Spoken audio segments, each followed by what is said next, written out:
There are channels right now telling you they have forbidden knowledge that YouTube won't let them share, that the algorithm suppresses the truth, that for nominal fee they'll show you the uncensored secrets of human manipulation. Let me be brutally honest with you. If wisdom requires censorship, it's not wisdom, it's weaponry. And if someone's charging you to access it, they're not a teacher, they're a dealer. I'm not here to sell you Machiavellian tactics or dark psychological tricks. I'm not interested in teaching you how to manipulate people into compliance. I'm here to show you something far more powerful. The 3,000-year-old strategic framework that makes manipulation obsolete. Solomon didn't build his empire through tricks. He built it through architecture, invisible systems, compounding patterns, strategic positioning that made opposition irrelevant. This isn't about reading body language. This is about constructing your life, your relationships, your prosperity on a foundation so solid that chaos can't touch it. And I'm giving you the entire blueprint. No memberships, no premium tier, no bait and switch where the real content is locked behind a paywall. Why? Because Solomonic wisdom isn't a product. It's an inheritance. And inheritance isn't sold. It's passed down to those willing to receive it. You've been lied to about power. You've been sold shortcuts that lead to dead ends. This is the long game, the real game, the one that actually works. Welcome to the forbidden knowledge they can't monetize because it's too valuable to hide. Let's begin. I'm going to teach you how to silence fools using Solomonic wisdom.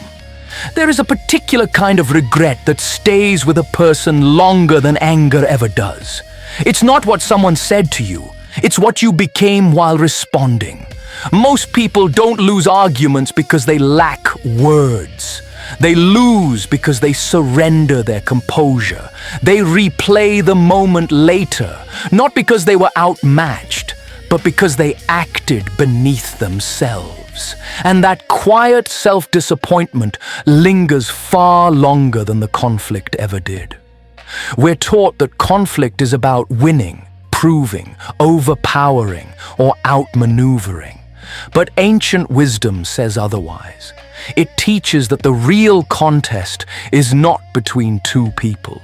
It is between impulse and restraint, pride and discernment, noise and clarity. If you stay with me to the end, the final principle will determine whether calm becomes your protection or just another performance you abandon under pressure. The first response begins where wisdom always begins, within. A person who cannot restrain their own spirit will never restrain a situation. When emotions surge, the instinct is to speak quickly, to defend, to justify, to explain. But Solomon observed something most people miss. Haste is not strength, and volume is not authority. The wise slow themselves first, not outwardly but inwardly. Their breathing steadies, their tone settles, their eyes do not dart.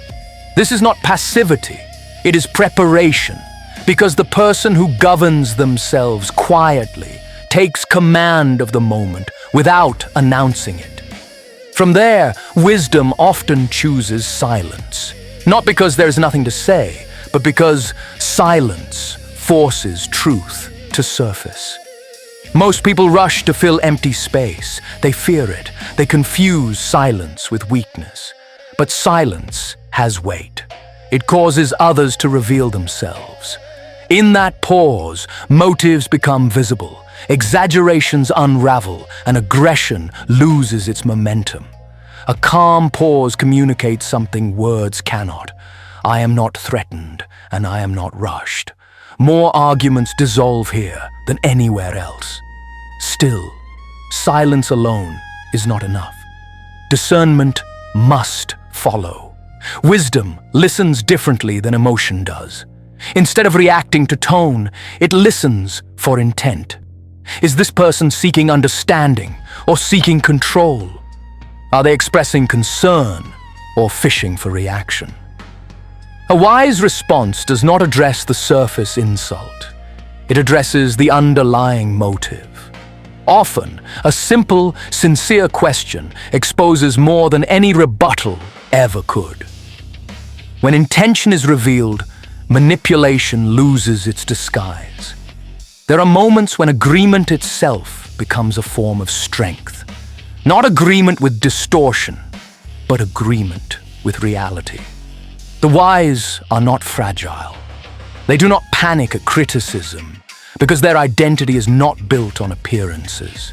When truth exists in what is being said, even if it is delivered poorly, wisdom acknowledges it calmly. This disarms hostility. It removes the fuel from accusation. Only a secure person can admit a flaw without collapsing, and nothing unsettles an aggressor more than realizing their words have no power to wound. But wisdom also knows when clarity must replace tolerance. There is a time to gently expose what is hidden. Passive aggression, sarcasm, and veiled insults thrive in ambiguity. They depend on silence or confusion to survive. A calm, direct request for clarity, spoken without accusation, forces such behavior into the open. Once exposed, it loses its leverage.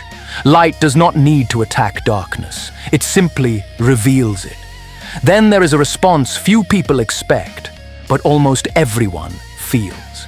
Disappointment, expressed without anger. Anger invites resistance.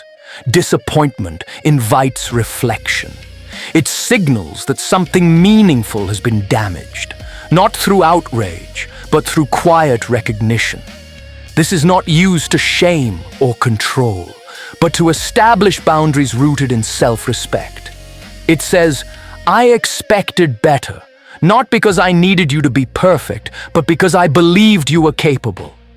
Few statements carry more weight when spoken sincerely. And finally, there is the response that determines whether wisdom truly governs your life, knowing when to walk away, not in bitterness, not in performance, not to prove a point, but because peace is no longer negotiable. Some conversations do not lead toward understanding. They circle endlessly. They drain clarity. Wisdom recognizes when dialogue has become fruitless and refuses to sacrifice dignity for engagement.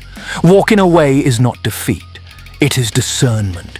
It is the quiet declaration that your time, your energy, and your spirit are not available for disorder. This is where most people misunderstand wisdom. They think calm is weakness, restraint is fear, and silence is surrender. But Solomon taught the opposite. The one who rules their spirit is stronger than the one who conquers a city. Not because they dominate others, but because they are no longer ruled by them. Here is the paradox worth remembering. The less desperate you are to win, the more authority you carry. The less you explain, the more your words matter. The calmer you remain, the fewer battles you need to fight. Wisdom does not shout. It does not threaten. It does not chase validation. It stands. It watches. It chooses carefully. And when it speaks once, clearly enough that silence can do the rest. If this changed how you see conflict, stay with this idea. The world is full of voices that teach domination. Far fewer teach composure. And fewer still teach the kind of wisdom that protects your peace without costing you your soul. You are not powerless anymore because wisdom, discernment, and clarity is your greatest defense against the fools of this world. Save this video to re-watch again later. This is the kind of insight dark psychology channels would charge you for. I'm giving it to you because the best way to neutralize manipulation is to raise the intelligence of the entire room. Subscribe if you want more. No paywall, just wisdom. And check out these suggested videos to continue the journey and step into the next level in the Solomonic Wisdom.